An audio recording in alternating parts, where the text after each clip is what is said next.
El pomo de la puerta empezó a girar en la vida real. Exactamente 10 segundos después de que yo lo viera girar en la pantalla. Y lo peor es que la figura que venía hacia mí aún no debería haber llegado. Mi último turno comenzó como cualquier otro en café frío. La radio del patrullero, encendida por costumbre, y un cansancio que se acumulaba en los huesos. Habían pasado 3 semanas desde que me asignaron la vigilancia nocturna del depósito municipal. A nadie le gustaba ese lugar. Decían que por la noche se escuchaban pasos entre los contenedores metálicos o voces apagadas que se colaban por las rendijas de los almacenes. Pero yo nunca había visto nada hasta esa noche. Eran las 2:17 alto M. El viento arrastraba polvo y hacía vibrar las láminas del techo como si alguien caminara encima. Revisé el panel de cámaras, 6 en total, distribuidas por el perímetro. La número 3, la que apuntaba al pasillo entre los contenedores viejos, llevaba días con interferencias. Un técnico vendría cuando hubiera presupuesto, nunca lo traerían. Mientras anotaba en el registro, escuché un golpe sordo afuera, como si una caja hubiera sido arrastrada. No le di mucha importancia. Los gatos solían colarse por el enrejado. Pero entonces, algo llamó mi atención en la cámara 3. Las interferencias habían desaparecido por completo. Finalmente, murmuré. La imagen era extrañamente nítida, más que cualquiera de las otras. Podía ver el pasillo oscuro y algo más. Al fondo, entre los contenedores, una figura alta, quieta, oscura, como recortada en sombra pura. Creí que era un reflejo, un fallo. Parpadeé. La figura seguía ya. Me incliné hacia la pantalla. No tenía rostro, no tenía contornos claros. Era como un espacio vacío que no debería estar dentro de la imagen. Mientras intentaba enfocar, el reloj digital sobre mi escritorio parpadeó en las 2:18 alto M. Justo entonces, la figura dio un paso. La cámara no emitió sonido, pero lo juro, a la vibración del movimiento se sintió en mi propio pecho. Retrocedí en la silla. Activé el zoom. Nada. La imagen era fija, pero esa cosa avanzaba con una lentitud antinatural, como si la grabación se tragara algunos cuadros. Y entonces lo noté en la pantalla. La figura avanzaba hacia mi caseta. Pero cuando miré por la ventana, el pasillo estaba completamente vacío.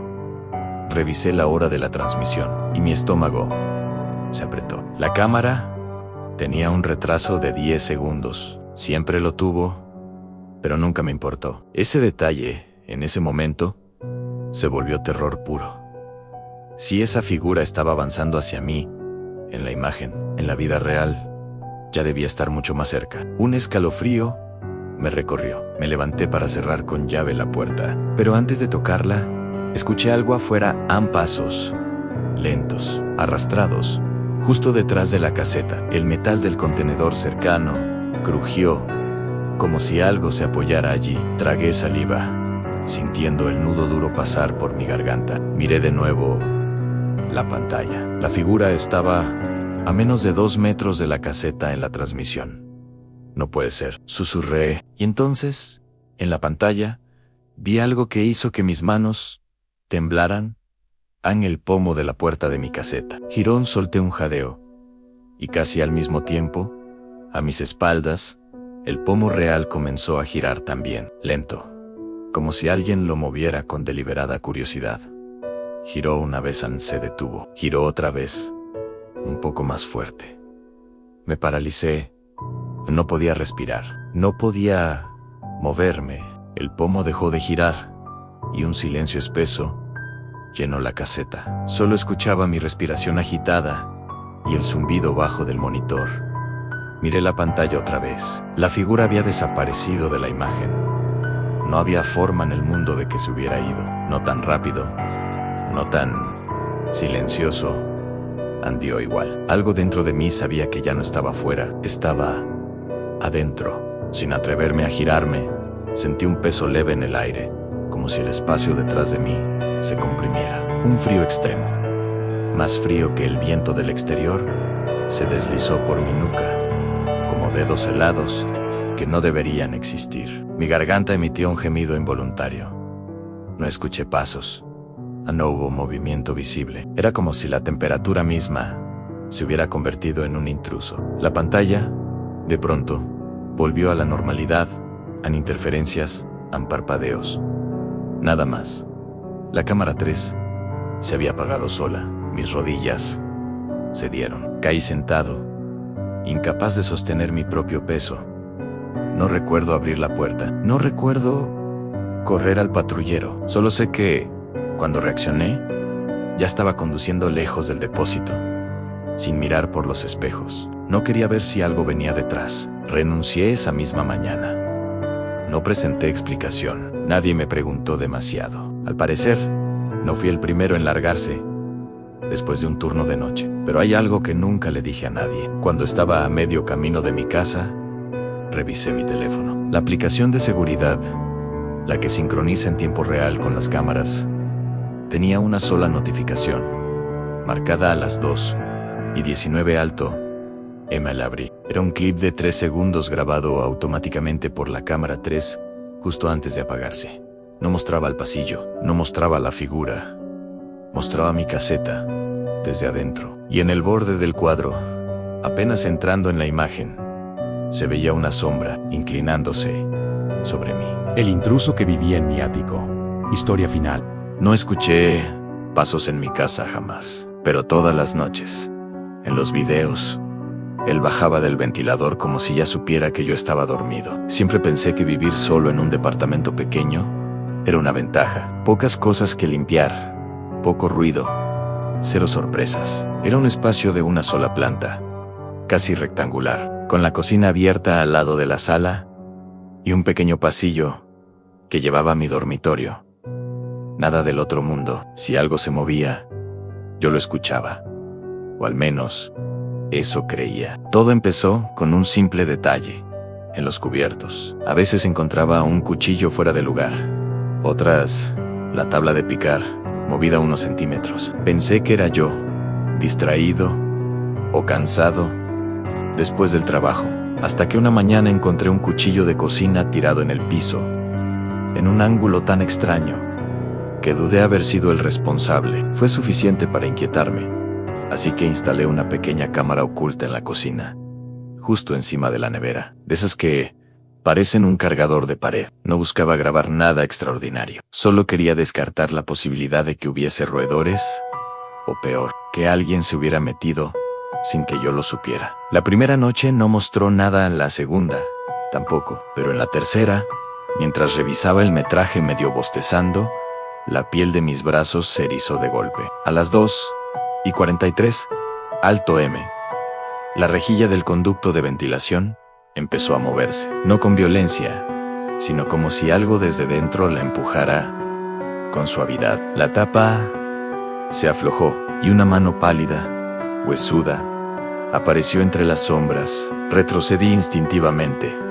aunque estaba viendo una grabación. La mano se apoyó en el marco y luego emergió el resto del cuerpo. Una figura extremadamente delgada, con la piel tan blanca que reflejaba la tenue luz del refrigerador. Tenía el cabello pegado a la cabeza, oscuro y sucio, y los ojos parecían demasiado abiertos, como si nunca parpadeara del todo. La criatura, o lo que fuera, bajó con una lentitud escalofriante. Se dejó caer suavemente sobre la encimera, sin hacer ruido.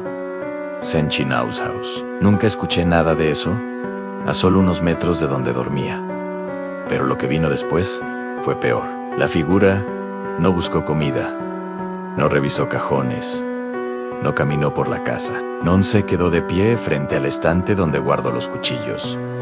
Extendió la mano, tocó uno de los más grandes y lo tomó con naturalidad, casi con cariño. Luego se acercó a la encimera de madera, apoyó el filo y empezó a afilarlo, deslizando el metal hacia adelante y hacia atrás, sin prisa, sin sonido, sin apartar sus ojos de algo que no aparecía en el cuadro.